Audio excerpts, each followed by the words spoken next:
Masturbation से जुड़ा एक सवाल लोगों के मन में बहुत बार आता है और यह सवाल खासकर युवाओं के मन में ज्यादा होता है। सवाल यह है, अगर कोई व्यक्ति कई सालों तक मैस्टरबेशन करता रहे या बहुत फ्रीक्वेंट इजैक्यूलेशन करता रहे तो क्या भविष्य में उसकी फादर बनने की क्षमता कम हो सकती है? यानी क्या इससे फर्टिलिटी पर परमानेंट असर पड़ सकता है? इस सवाल का जवाब समझने के लिए हमें सबसे पहले यह समझना होगा कि फर्टिलिटी वास्तव में किन चीजों पर डिपेंड करती है। किसी पुरुष की फर्टिलिटी मुख्य रूप से 3 चीजों पर डिपेंड करती है। पहली चीज है स्पर्म काउंट, दूसरी है स्पर्म मोटिलिटी और तीसरी है स्पर्म हेल्थ या मॉर्फोलॉजी। स्पर्म काउंट का मतलब होता है कि सीमेन के एक सैंपल में कितने स्पर्म मौजूद हैं। स्पर्म मोटिलिटी का मतलब है कि स्पर्म कितनी अच्छी तरह मूव कर सकते हैं, और स्पर्म मॉर्फोलॉजी का मतलब है कि स्पर्म का स्ट्रक्चर सही है या नहीं। अगर ये तीनों फैक्टर्स सामान्य रेंज में हों तो व्यक्ति सामान्य रूप से फादर बन सकता है।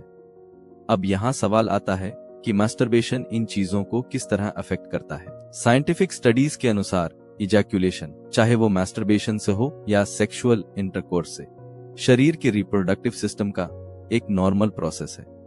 जब इजैक्यूलेशन होता है तो सीमेन शरीर से बाहर निकलता है, लेकिन जैसा कि हमने पहले समझा, शरीर लगातार नए स्पर्म बनाता रहता है, यानी स्पर्म प्रोडक्शन एक कंटिन्यूअस प्रोसेस है। इसलिए सामान्य परिस्थितियों में मास्टरबेशन करने से फर्टिलिटी पर कोई परमानेंट नेगेटिव इफेक्ट नहीं पड़ता। हाँ, एक बात जरूर, अगर इजैक्यूलेशन बहुत फ्रीक्वेंट हो, जैसे कि बहुत कम समय के अंतराल में बार बार इजैक्यूलेशन हो रहा हो, तो कुछ समय के लिए सीमन में स्पर्म कंसंट्रेशन कम हो सकती है, लेकिन ये इफेक्ट टेम्परेरी होता है। कुछ समय बाद शरीर फिर से नए स्पर्म प्रोड्यूस कर लेता है और स्पर्म काउंट सामान्य स्तर पर आ सकता है। इसी कारण डॉक्टर्स अक्सर ये बताते हैं कि फर्टिलिटी टेस्ट करने से पहले कुछ दिनों तक इजैक्यूलेशन से बचने की सलाह दी जाती है, ताकि स्पर्म कंसंट्रेशन सही तरीके से मेजर की जा सके।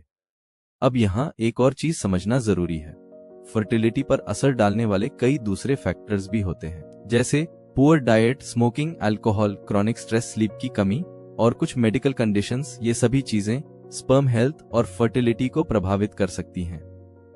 इसलिए अगर फर्टिलिटी की बात की जाए तो सिर्फ मैस्टरबेशन को इसका मुख्य कारण मानना सही नहीं होता।